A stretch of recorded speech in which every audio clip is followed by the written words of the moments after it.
cool around Elise. Elise is different from many of our other presenters. She is an artist and a musician and a poet and a creative writer. She did her Davidson College. Her degree was in English literature, French, and international studies. And then she has her a Master in Fine Arts and creative writing and poetry from the University of Florida. In fact, we were just talking before this that her sister, who I actually know, who helped us run the coaching program for the Accelerator program, if y'all have ever heard of the Accelerator program, who also went to Owen, graduated, worked for Amazon for many years out in Seattle, and then came back and started her own musician artist company. And so she's one of our great success stories of someone that came out with her MBA and now is running a major music company. So anyway, I love that. The one other thing I wanted to say about Elise is, and Elise, let's remind at the end to make sure you put your website into the chat because it's Yeah. a great website. Thanks. When I was thinking about, I know Owen's been doing a lot on diversity inclusion, and I wanted to read this one section that I just read this morning that she talks about her teaching, and I thought it was really powerful for all of us. She said, I've learned that a group's sanity and success often depend on the communication style among group members. I require honesty as well as respect between individuals because, and not in spite of, any differences of opinion or background. I make this immediately clear in any class I teach, but it's especially important to consider in a creative writing workshop where students share intimate and often personal work. The act of sharing makes people feel vulnerable, and vulnerability is a strength. By respecting someone's unique perspective and feeling comfortable enough to share clear, honest feedback on their expression of it, we can honor that strength, which I think just really says a lot about diversity and inclusion and how we share different perspectives and why that's so important. So today, in this amazing workshop that Elise is going to bring us, is she's really bringing this kind of artistic side to business and helping us think through a problem or innovation. So I want you to keep that specifically in your mind. If you've got a problem you're struggling with, whether it's personal or work or career, or something that you know that you're trying to really work on, maybe it's a new business idea or a new solution, I'd like for you to keep that particular idea in your head throughout this whole workshop and use it kind of as a live case and exercise to help you solve that problem or think about a new solution for that thing that you're working on. So that'd be wonderful. So I'm going to turn it over to Elise. Thanks for being here. Thank you so much. I really appreciate that introduction. And I appreciate you reading that because one thing that really matters to me is that people feel comfortable in sharing. So we'll do a couple writing exercises. I want you to feel free to share anything that comes up for you and not feel like it's going to be a test of how clearly did you word that, because the thinking behind a lot of this class is how to use writing creatively. So how can writing be a tool for you and not necessarily Dear Diary or writing the perfect business email. So keep that in mind. And I will share screen so you can see my Prezi that I made. Share sound.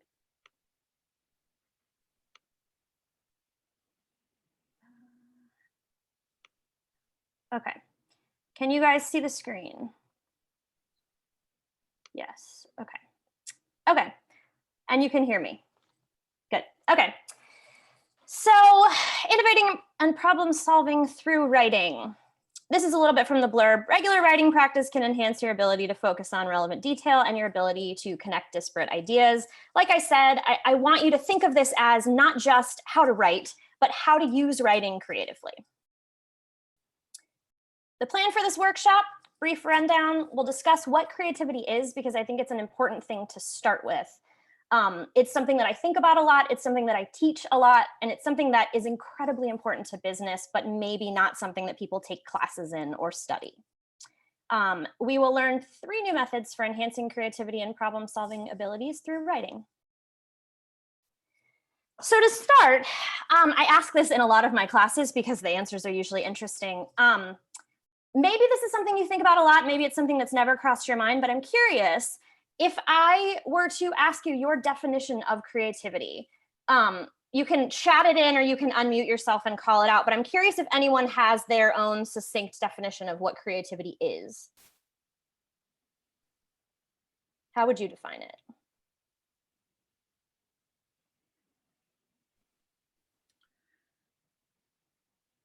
We have thinking differently, original expression, thinking beyond the norm, coming up with unique ideas, thinking of something in an innovative way, a perspective different from others,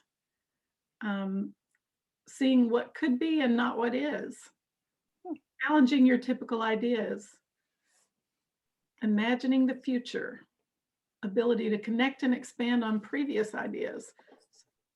Those are some good options. Those are wonderful. Yes, I like that it's a similar idea that comes up, but worded slightly differently or viewed from a different perspective with each new iteration. So I agree with all of those. Thank you, guys. These are some that I stole from other famous creative minds because what's interesting to me is that there is not a stock definition. It is not like creativity means X. It's usually a question of perspective or someone gives an example. It's not necessarily a Webster's dictionary. So these are some that have stuck with me over the years. Nothing is original. Steal from anywhere that resonates with inspiration or fuels your imagination. Jim Jarmusch, filmmaker. Just the idea that you're taking parts from something else. Picasso, this is a pretty famous Picasso quote. There are painters who transform the sun into a yellow spot, but there are others who, with the help of their art and intelligence, transform a yellow spot into the sun. So in my mind, it's like a perspective shift that what he's looking at is saying like where you're going and where you're coming from could be flipped, and that both sides of the equation are important in creativity. This Pearl S. Buck quote has stuck with me for a very long time. The truly creative mind in any field is no more than this, a human creature born abnormally, inhumanly sensitive. That sort of speaks to some of my thoughts that Kimberly read earlier about vulnerability and how being able to open yourself up and be vulnerable and be sensitive is a quality that is important in creative thinking and creative writing. And then this is another fairly famous one, Steve Jobs. Creativity is just connecting things. When you ask creative people how they did something, they feel a little guilty because they didn't do it. They saw something. It seemed obvious to them. They put things together to synthesize new things. I think this is the way a lot of people think about creativity. And I think it's a really important point that there is sort of a two-part activity going on where you are breaking something down and you are putting something together. And those are the two sides of creative thinking and innovation in general. So I want to start with one of my favorite warm-up exercises. This, depending on who you are and how you were raised and how you spend your time, this will either be super easy or really difficult and frustrating, but it doesn't matter. So here's the exercise. And this is just a warm-up. It's not about how great of a writer you are. It's a thinking exercise. And the exercise is, imagine a totally new plant, animal, or machine. So something that doesn't exist, something you've never heard of before, seen or read or seen described, and describe 3 things about it. So pull out a piece of paper, you can do it on your computer, and imagine this thing and then try to describe it. And we'll give you, let's say, 2 minutes. I'll set a 2-minute timer.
Okay. How'd it go? Oh no, wait, my computer's trying to restart. Okay. How did it go? Does anybody want to share their 3 descriptors of this thing that they invented?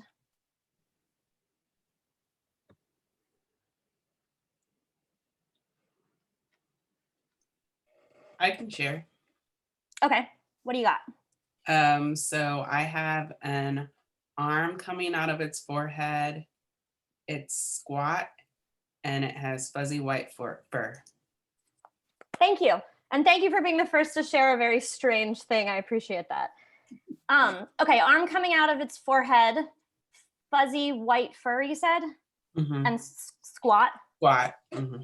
So does anybody else want to share theirs? I can share mine. Okay. My 3 descriptors were iridescent, transformative, and free. Ooh, interesting. Okay. Okay. I love the difference of what comes out of this exercise. Like those have nothing to do with one another whatsoever, but they both prove the point of this exercise in my mind, which is these 3 descriptors that you come up with. You know, an arm coming out of the forehead, for example. Are you picturing a human arm, Samantha? Kinda. It's kind of like, but I was thinking, I actually took it more like an elephant's trunk, but it actually has a hand at the end. Yeah. Okay, so the idea behind this exercise is that anytime you have to make something new, you're never making something out of nothing, right? You're always pulling from what you've already seen and experienced, you know, like you just said, like an elephant's trunk, you know. And when you said it, maybe I pictured a human arm, because if I had invented it, that would have maybe been the first thing that came to mind. But no matter what anyone says for this activity, you know, iridescence is something that you see in an oil slick on the ground, or something that you see in like a, I don't know, sparkly unicorn painting, or there are a lot of instances where, you know, jewelry. And so usually whenever I do this exercise, there's this really broad spectrum of things that come out of people's mouths, right? But a lot of times it has to do with what have they seen recently, and of those things that they've seen, what minute detailed aspects of those things stuck with them. And essentially what it shows is that you have this arsenal of fodder to build new things with. And the more you can do to build up that arsenal, the more creative you're able to be. If you had, you know, this taxonomic understanding of every animal in the history of the world, you could probably create really easily, really quickly a fascinating animal and describe it in detail. So thank you both, because I think both of you, that illustrates the idea. You're always pulling from what you have experienced and seen, and breaking it down and rebuilding it. So I'm probably going to play a portion of this video. I spent some time in my late 20s, early 30s doing research and outreach for a neurofeedback group while I was also doing creative writing. And so I spent a lot of time thinking about creativity and how it happens and where it comes from. And this is one of my favorite videos, talking a little bit about the process of creativity. Oh, and also Kimberly made a note to tell you guys, I know you had an impromptu speaking class recently where you had to do a grab bag speech, which sounds kind of like a nightmare to me. Sounds really difficult. And one of the things, you know, you could have drawn a Lego out of the bag. And the sort of intro to this video is an interesting take, I think, on a similar activity. So tell me if you can't hear it. So I need you to answer a question. You only have 5 seconds to respond, and you can have as many answers as you like. Ready? How many uses can you think of for this brick?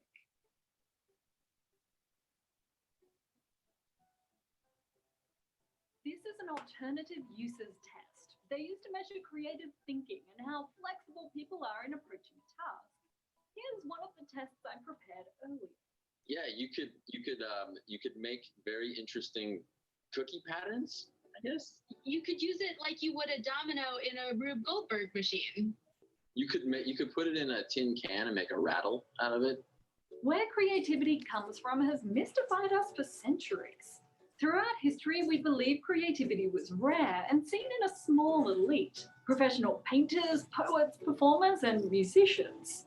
For a long time, creativity was an enigma beyond the reach of science. But today we know that it takes creativity to solve problems. It's an aspect of human intelligence. We find creativity in architecture, science, engineering, and even in nature. Creativity is everywhere, and in the past few decades, there have been dozens of studies exploring it using brain imaging technology. We found you don't just use the left or right hemisphere of your brain when you're thinking creatively. There isn't one single brain area or circuit for creativity. Professional artists suffering from damage to different brain regions continue to produce art showing similar creativity. Over 40 different brain areas are involved in creativity. I could list them all for you, but your mind might start to wander, which might be a good thing. Humans spend an average of 30% of our day engaged in mind wandering. A lot of these studies say that mind wandering helps get our creativity flowing. But why? How can we not pay attention and manage to hit on an idea that's just right?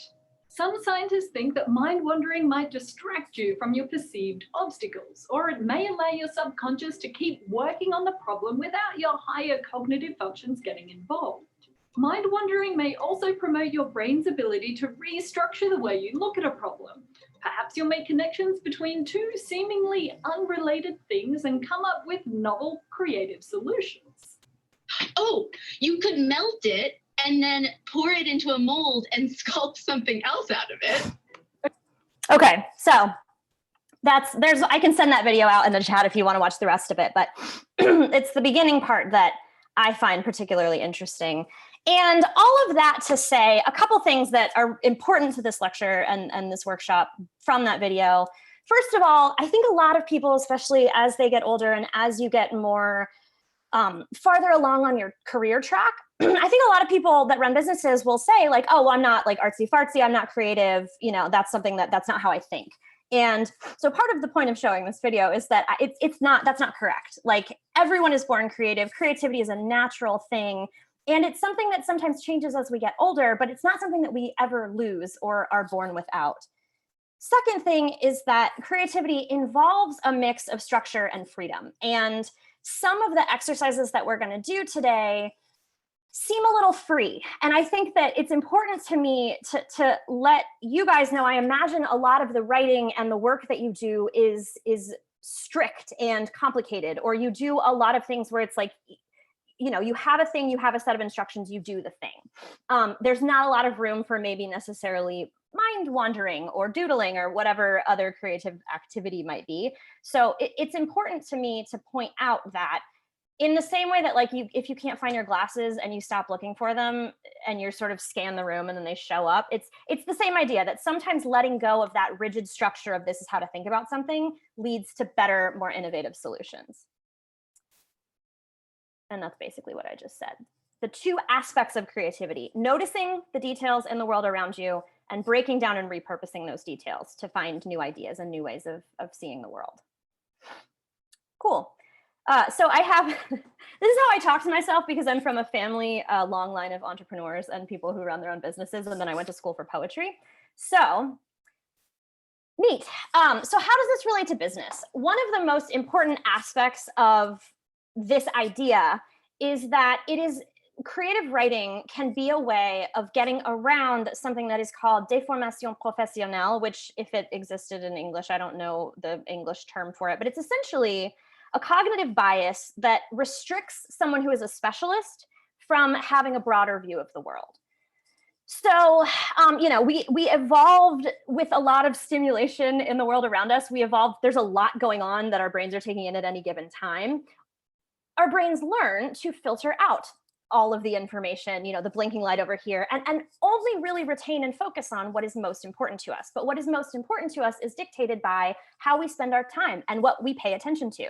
So it's one of those things where our choices create this situation. Choosing to look at something, choosing to do something creates the situation, but then you go on autopilot and you don't realize that you're not noticing these other things. And so you know, the easiest example that comes to mind when it comes to déformation professionnelle was I heard of this concept at a time when I was cutting hair as a side gig to make money in college. And so every day between classes, I would be in my room trimming people's hair. And it got to the point where I couldn't stand in line at the movies without like just wanting to like fix someone's hair, because I would see the hairline and I would just want to fix that edge, or, you know, like it just drove me nuts. And I realized that it became the first thing I noticed when I walked into a room. It became a filter for how I saw the world. Kimberly, you said earlier that you went to go get a COVID test and you were thinking about the mechanics of how to run that as a business and how the workflow was happening. I mean, you had a professional filter that affected your work. So in general, it's a good thing, but it also, when it's something that you're not aware of, it can be something that can hinder your ability to take in that raw data from the world around you. So being able to overcome this professional deformation or this professional shaping of your perspective is a big benefit, because you can be more flexible. You can see things from a perspective that other people in your field don't see. So it's something that is worthwhile to look at and be like, how is the way that I see the world shaped by how I spend my time? Because the more time I spend doing this thing, the more likely I am to understand the world in terms of this thing that I do. Which leads us to our first writing method. So before we get to the actual process of the method, we sort of need to set it up and think about it, because the more that you plan for it, the better, the more effective it'll be for what you want to do. So I call it Linda Berry's X method because it comes from this woman who's a personal hero of mine. She's a cartoonist and a writer and illustrator, and she teaches classes on creativity. And she's one of those people that just has this inherent deep down belief that everyone in the world is an artist, and like her mission in life is to prove it to them. She just won a MacArthur Genius Grant, so I'm not the only one that thinks that she's fascinating, but she taught a class on rekindling the sense of creativity as adults that are sort of, you know, have let it go. And there's a method that she recommends, and she does it for artistic purposes, but it's been adapted and readapted in a bunch of different contexts, and it works pretty much any way that you do it. And it's based on thinking about how you see the world, and then thinking about ways of getting around that, or ways of enhancing that, or ways of making the way that you see the world cater to what you want to see and what would be most useful for you. So take a minute and think about if you have any instances of that sort of professional formation in your own life. How do you see the world? And are there ways that you can think of that the way you spend your time affects what you pay attention to in your life? And when you're thinking of that, you know, I'm a teacher. And so most of the time when I go about my world, I am looking for examples that I can use in teaching. That comes up all of the time. So that type of thing. And then think about, well, what are you not seeing? Because that thing is that you've trained yourself to look for is all you see. What aspects of daily life are you maybe skipping or not aware of? When you walk into a room, what do you always notice? When you have a conversation with someone, do you remember what they said? I made my mom do this exercise and try to remember what people said, because she doesn't listen. When, you know, are you a visual thinker? Are you a visual learner? Are you an auditory person? Do you not remember people's faces, but you could recognize the sound of their voice? That's the type of thing that you need to think about to be able to prepare for this exercise. So here are some examples. What you do to do this exercise is you set up these categories, and then once you've chosen these categories, there's a writing exercise that goes with it. So the first step is, what do I want more of in my life? What would a category of perception or a type of thing that I want to find, what could support me in my career? What kinds of awareness could I develop to try to be more successful and do what I want to do? So I had a student that took a writing class with me who works at the Vandy Hospital, and he was teaching incoming students, and he had just been doing a bunch of stuff that had to do with body systems. And he was like, you know, instead of looking at these complex diagrams, I really would like to find other examples of like shapes of organs and systems. And he started doing this, and then he would go on walks around Vandy's campus, and he said he started sketching the trees, and he would collect these objects because the trees looked like lungs, and he was teaching some system about the lungs. So he started collecting these weird natural objects and things that he would come across and using them in his work. A future CEO who maybe wanted to become a more charismatic leader. Maybe she's really good at a lot of things, but she's not good at speaking to people and you know, inspiring them. maybe looking for examples of charisma or charismatic leadership would be a category. So she would try to train herself to collect examples of that to be better at that. Personal space developments. Right now, everything is changing with COVID. So looking for ways that businesses are adapting to allow, safety during the pandemic. That's another way to do it. You get the idea. So those are some examples. So what I want to do to start this is Teresa's going to help me get you guys into breakout groups of a couple people. And I want you to take a couple of minutes and think of what you want to do and what kinds of awareness as you go about your life would benefit and help you get closer to that goal. What kinds of things could you choose to collect and look for in life to try to enhance the kind of work that you want to do? And I think we're going to give you 6 or 7 minutes. And I want you to talk to your people and choose and write down. I want you to end up with 4 categories that you'd like to develop more awareness of in your life. Questions? Clear? Okay, Teresa's going to set you up into breakout groups. I'll set an alarm. Okay. Thanks for your help, Teresa. Sure.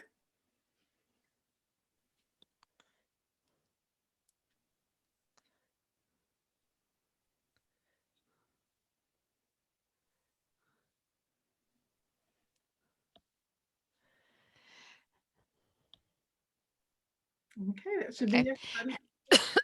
Elise, fabulous. I have to go because I have a 9:30 meeting. It's going great. My only thing is to think about timing. So, because at 10 we need to end. So if you need to, if something you have to drop, just or something you have to do. So that I think I dropped the other video, and I got an eye on the clock. I'll speed through. Thank you. How are you, Shayna? Yeah, and hey, Shayna, at the end, are you going to be here for the whole thing? Yep. Oh, awesome. I have to run to another 9:30 meeting, but if you and Teresa, I mentioned Teresa this, but if you'll kind of maybe, if you don't mind doing a thank you to Elise, that would be great at the end. Absolutely. And then Teresa, if you'll just announce the survey, that would be awesome too. I will do it. Okay. All right. Thanks, guys. Hey, and Shayna, Teresa and I'll be in touch, and we had an idea about some ideas about getting the rest of the people to finish the academy. Okay. So anyway, we can talk about that. I got some things. Okay. Okay.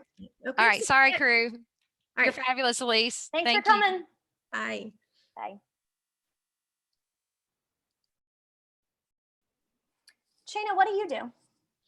Hey, Elise. I work in conjunction with Teresa and Kimberly in this you are part of an initiative called the Vanderbilt Business Communication Academy.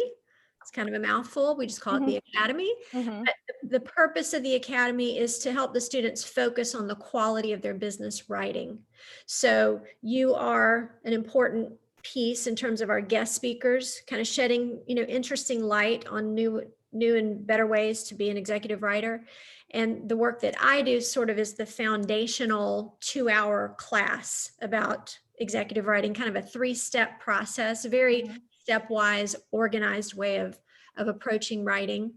And so they heard from me on that front. And then I was a guest speaker. I talked about the importance of emotional intelligence and using an empathetic mindset to connect and persuade an audience. So I love that. I taught technical writing at the University of Florida for a while, and it's challenging. Yeah. Because I felt like the first part of the battle was teaching people that this is a very valuable skill. Yes. And then it was like trying to get them to understand that you're speaking to a specific audience and not your mom and not your peers necessarily. Exactly. You nailed it. That's difficult. That's the crux of really the thing I hope people take away is that you better think about your audience first. And it's not what you want to say and how you want to say it. It's what they need in order for you to reach them and persuade them. Yeah. And that's a difficult concept, I think, especially if you're like a scientific or a business or a math-minded person. Exactly.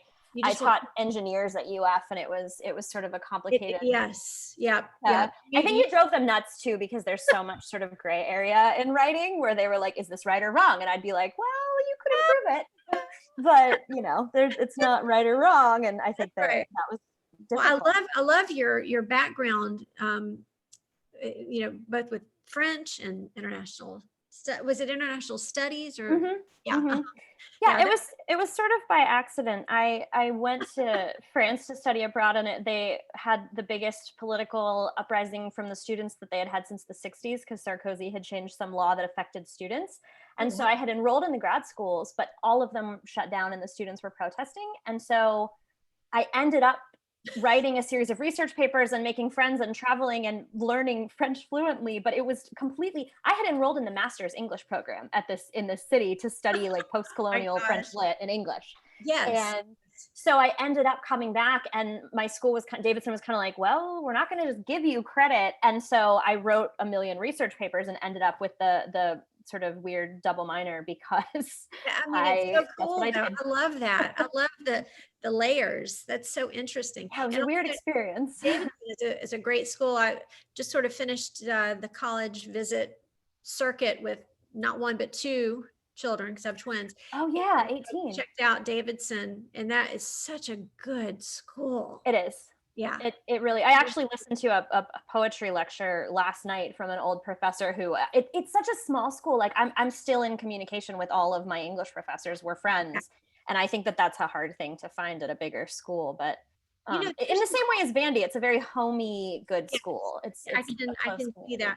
In fact, there is an author here in Nashville who went to Davidson. Mary Laura Philpott is her name. I am connected with her through the Davidson Alumni Network. I don't actually know her, but I get emails from her. Yeah, she wrote a book called I Miss You When I Blink that really did well about a year ago. And I think she works part-time at Parnassus.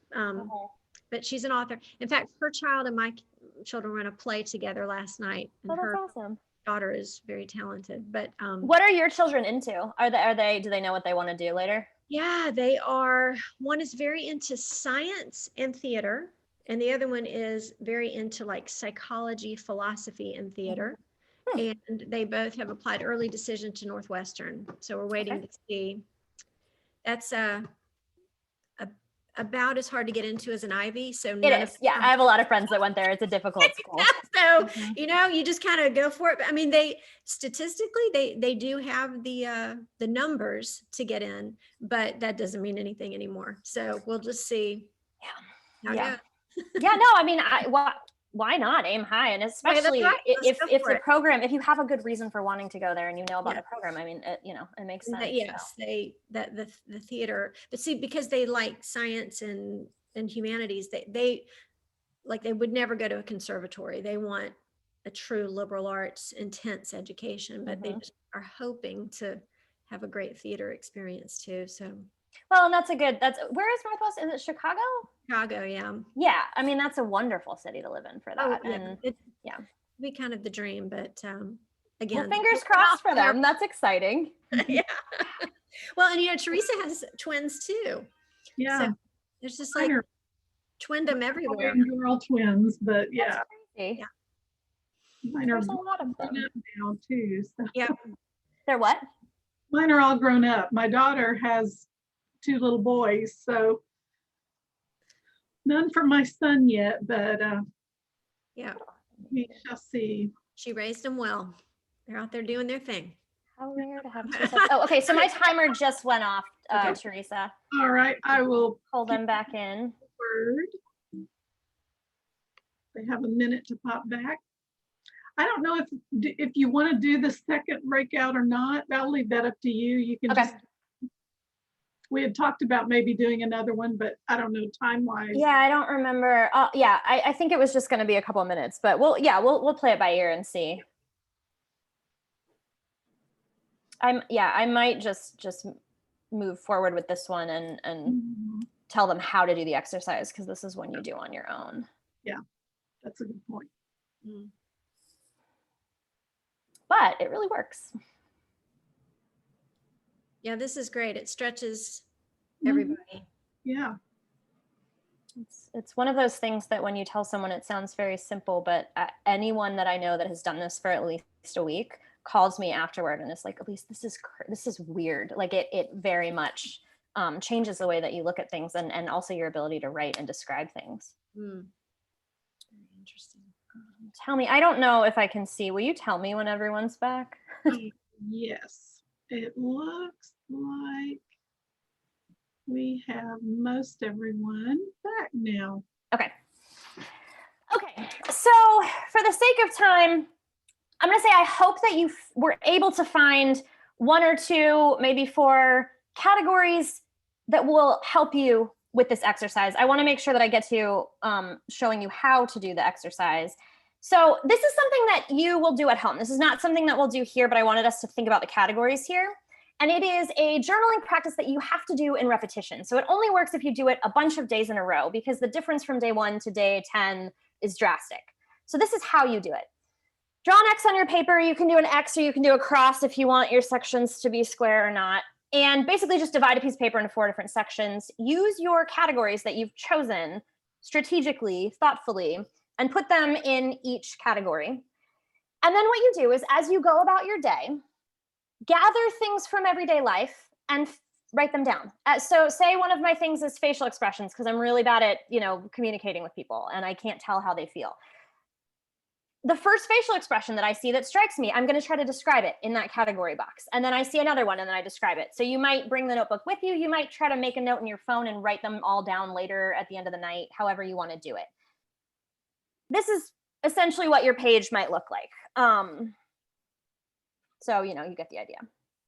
This is one from mine a long time ago. And what I wanted to point out is just that the longer that you practice this, the more that it works. So I was doing an artist residency in the Smoky Mountains, and I had to do a lot of nature writing. And so one of the categories I chose was descriptions of clouds. Seems pretty straightforward. They're puffy, they're white. That's what I wrote the first day. But I kept having to write about nature, and I was really struggling to communicate and notice the difference in the sky from day to day.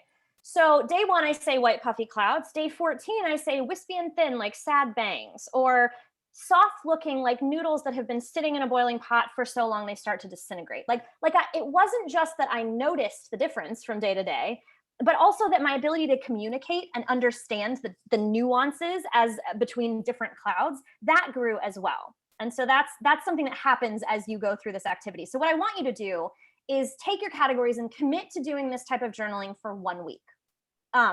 And I'm curious, if you do this and you get good results, I would love for you to email me and let me know, because I love collecting good examples of this. But obviously we can't do this as a group. So take your 4 categories, commit to doing this every day for a week, fill 1 page a day for a week, and see what happens. Okay, method 2, deep dive. So this is a journaling method or a writing method that is about listening for the underlying need or desire beneath a request or complaint. In business school, I'm sure maybe this has been drummed into your head, but you're taught to enter a negotiation knowing your BATNA, right? Your best alternative to a negotiated agreement. You want to know exactly what you want when you enter a situation like that.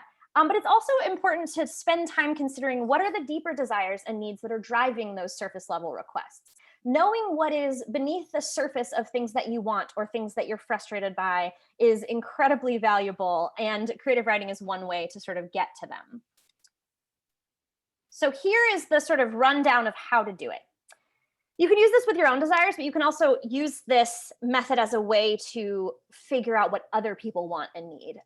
So here's how you do it. You write down the most basic statement of something that you want or something that you are asking for, something you need on a piece of paper. Try to be clear, straightforward. I want a 10% raise.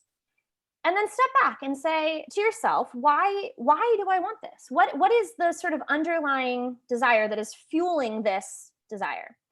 And then step back again and see if you can go deeper. Is there something beneath the surface of that drives that desire or that need? And so you keep stepping back until you get to the root of whatever this problem or this feeling or this desire is. Brief rundown of an example, what it might look like when you do it on a piece of paper. I want a 10% raise. Simple, straightforward. This is a goal. This is a thing I want. Why do I want it? Well, I've worked at this company for 2 years. No major issues. Feel like it's time.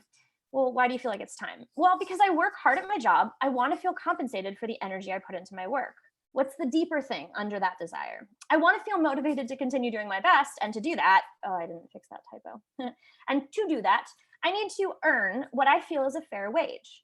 Beneath that, I do my best work when I feel appreciated. Beneath that, I want proof that I'm valued. I want this company to prove that they value me. I want to feel appreciated by people that I work with or those who benefit from my work. what is the benefit of getting to the bottom of this desire? What do you do with this? By the end of this exercise, the person that wrote that has a more clear understanding of what they're actually looking for. And what they're looking for isn't necessarily more money. It is a recognition of their value, which could come in the form of money. Maybe it could come in another form. Knowing the deeper level makes you more equipped to find an alternative solution if the immediate solution, that surface level need, isn't available. So as a leader of a company, it's really important to know how to support the people working for you. And this exercise is one way. If you can't satisfy one thing, two coworkers hate each other and don't want to work together, well, they have to work together. You can't solve this first surface level problem. Maybe you can get to the deeper problem and find an alternative, more creative solution that satisfies the underlying need or the underlying desire. So say you're the boss and the person in that last example is your employee. You can't offer a 10% raise because it's, everyone is struggling and it's COVID-19 and no one has any money. What do you offer them?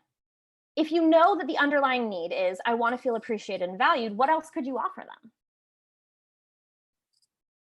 Anybody, feel free to chat in if something comes to mind where you're like, oh, there's another way to make them feel appreciated.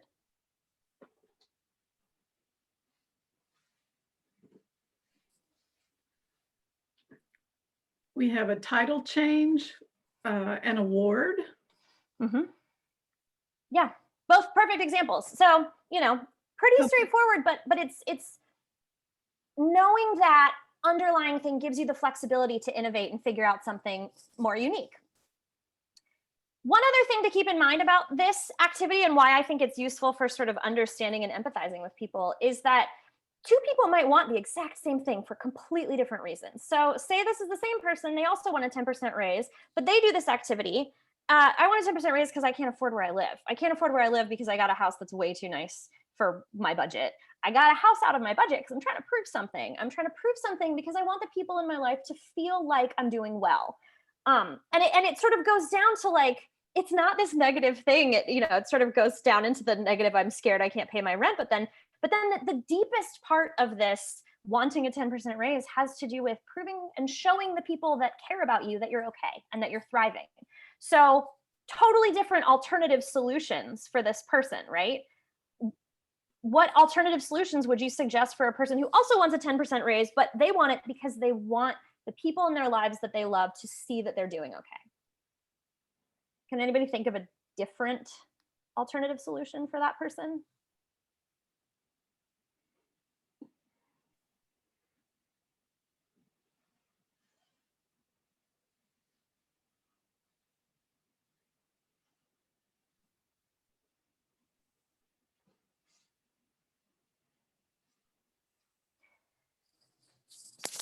Oops. So for the sake of time, here's some ideas.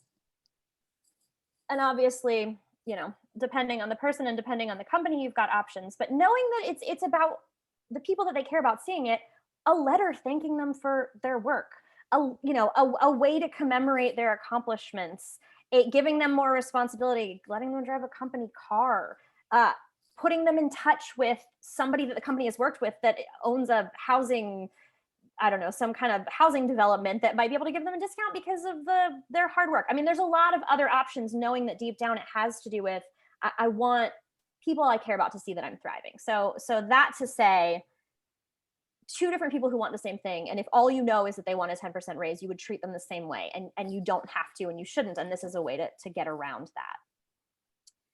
How are we doing on time? Okay, we might not do this breakout group, but later, try this, because this is the way that I would do it, sort of as a mini exercise on your own. So first step, think of a single specific goal that you'd like to achieve by August 2021 and write it down. Could be something physical, like a 10% increase in income. Could be something physical, running marathons, something mental, like learning to speak Spanish. And then step back and consider, why do I want this? And write that reason down. And then keep going. What other deeper feelings might be motivating this desire? And just try to keep going back and understanding the deeper reason for the goal. Sometimes it's really surprising. You think that you want something for one reason and you don't. Doesn't only apply to statements of desire, really helpful in solving arguments. Sometimes people just scream at each other, and The fact that I call someone an asshole actually has to do with the fact that like I want to feel safe in my own house, or I want to feel respected, or there's some kind of deeper thing. And if you're just yelling at each other and just calling names or just focusing on this surface level of the issue, you don't get anywhere. My parents are a wonderful example of that. They just say the same thing over and over again. And so going deeper is a really, really useful thing when you're trying to do conflict resolution. So one example of how and when you might apply this method to solve a problem, say a client comes to you with a very specific request that includes features that are beyond your company's abilities. Instead of being like, no, we can't do that, you can try to decipher what the client is looking for on a deeper level. What is it that they actually value? And then you can try to fulfill that need with a different resource or method. Other potential uses, negotiating a trade or pricing details for the sale of a company, knowing what you want on a surface level and also what you want deep down, and knowing what the other person, or trying to get at what the other person in the negotiation wants, can be a really, really useful and valuable way to connect. A former realtor going back to get an MBA and hoping to change careers to something more fulfilling. On the surface, it's like, I want to get an MBA and change my career. Well, why do I want that? Because in my current job, I don't feel like I have enough power and authority, and it's frustrating. Well, why that? And then you just keep going, and it can help you get to the bottom of, what do you really want? Why are you really doing this? Which can help you find that thing more easily, because you know what you're actually looking for. Negotiating contracts with employers or employees, framing an argument or sales pitch, framing a request for a raise, satisfying employees who are frustrated or fighting, solving communication problems between two coworkers, figuring out what someone actually wants from you, or a boss higher up, sort of digging deeper, all of it, it's useful in all of those situations. Which takes us to method number 3. This is one of my favorite and also sort of an excruciating activity, depending on how my day's gone. This is a writing exercise that is about refreshing your sense of curiosity by redeveloping a sense of freedom. So the goal of this exercise is to practice curiosity without judgment, using questions to discover hidden links about the way that you think. So remember when you were 4 and you had no shame, and you would point to something that seemed cool and you'd say, what's that? And then you'd say, why? And then you'd say, how? And then you'd say, where? And then you'd say, for how long? And you would just not stop. You didn't stop yourself from asking obvious questions or irrelevant questions, because just wanting to know something, or even just thinking of a question, warranted expressing it. And then you grew up and things changed. So I want to do a 3-minute writing activity.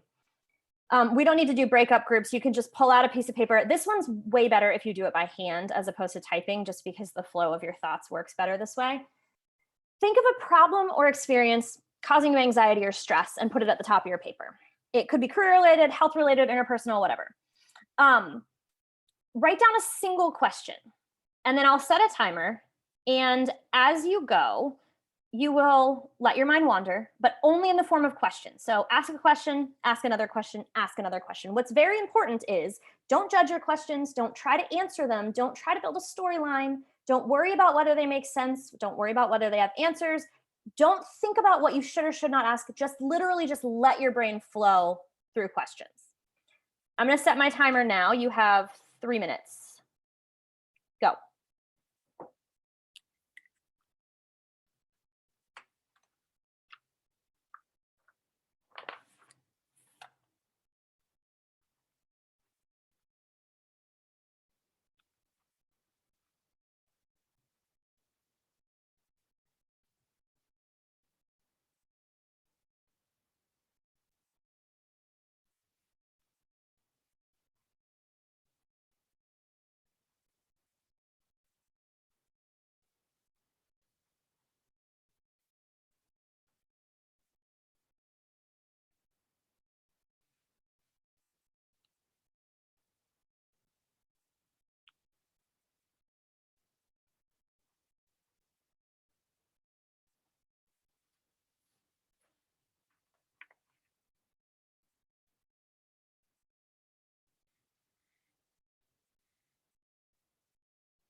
Okay, time.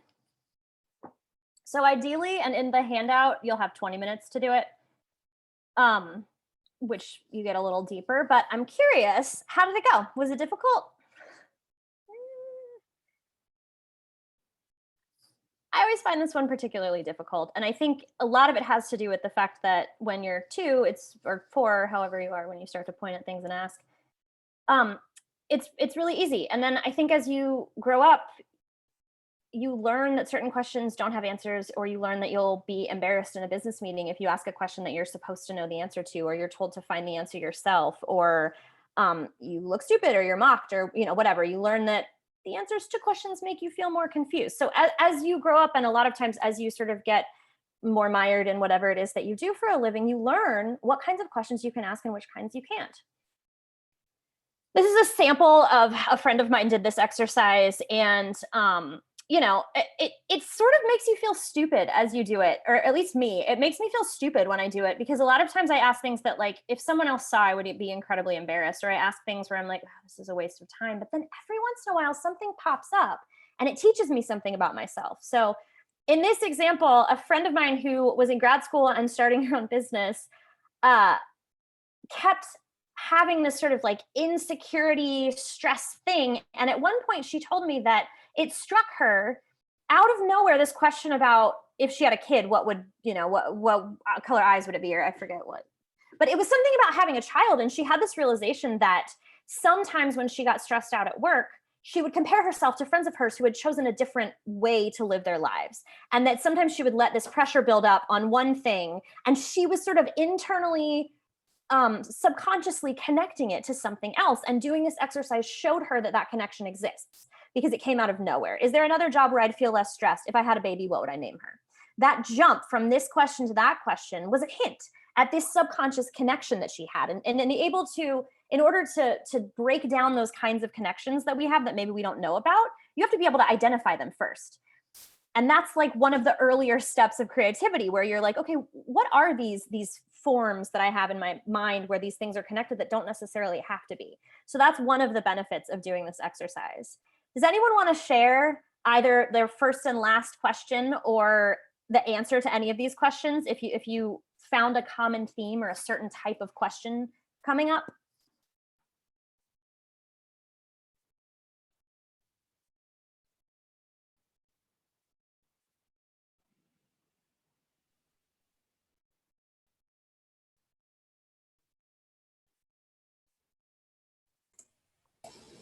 For me, it was like confidence, or like a lack of confidence. Yeah. I think that comes up with me a lot as well, for what it's worth. But was it sort of like you were framing and reframing the same kind of question? Yeah, to a degree. Yeah. I think that that's one of the things that's really helpful in this exercise, is that there are certain things that preoccupy our minds and we sort of just let them run in the background, and we don't necessarily map them on paper and see how often they come up over and over again. And I think one of the first steps to addressing that is, instead of just letting it run loose in the back of your mind, look at it and allow yourself to question it, and look at it in a list of questions and see, this is a thing that comes up over and over again. So these are so the way that this exercise works is you sit alone in a quiet room, 20 minutes, write all your questions. And only after you've done that do you look at this and try to analyze them and see what you can learn about things that preoccupy you, issues that are sort of taking up mental RAM, and connections between the questions. The goal of this is to get you back to a place where you can safely, freely, alone, in the comfort of your own private journal, allow yourself to ask freely. Because being able to ask a question is an important survival and social skill, but it's also a really good way of getting to know yourself and seeing how you really think when you take away all of these restrictions that are okay to, that dictate what is okay. And I have this quote because I overheard someone say this, and I think about this whenever I do this activity. It was a drunk woman at a pool party, and this friend of mine had been going around and drinking and asking people, should I get a pool? Should we put a pool in? And she just kept rephrasing the same question. And this other woman that I did not know looked at her and she said, the question you ask the most often is usually the one you know the answer to, but you won't admit. And the girl kind of looked at her and she was like, yeah, I can't afford a pool. And it was just this like, someone needed to point out the fact that she was saying this over and over and over again maybe meant something. And so I think about that whenever I do this, because sometimes you can find things in this list of questions that you wouldn't have found otherwise. So these are some of my, I don't want to run out of time. Okay. This process, one of the most useful aspects of this process is it can help you consider all possible aspects of a new product. It's a really useful way to look into subconscious connections that you have. But the most important thing is that it's about allowing your mind to wander freely. And it's another way of sort of getting out of the rut. Thank you. I appreciate you guys doing this. And I wish that we could do this as a 3-hour class so we could all share our writing. But I'm curious if any of these methods that we did today are things that you feel likely to use in the coming weeks.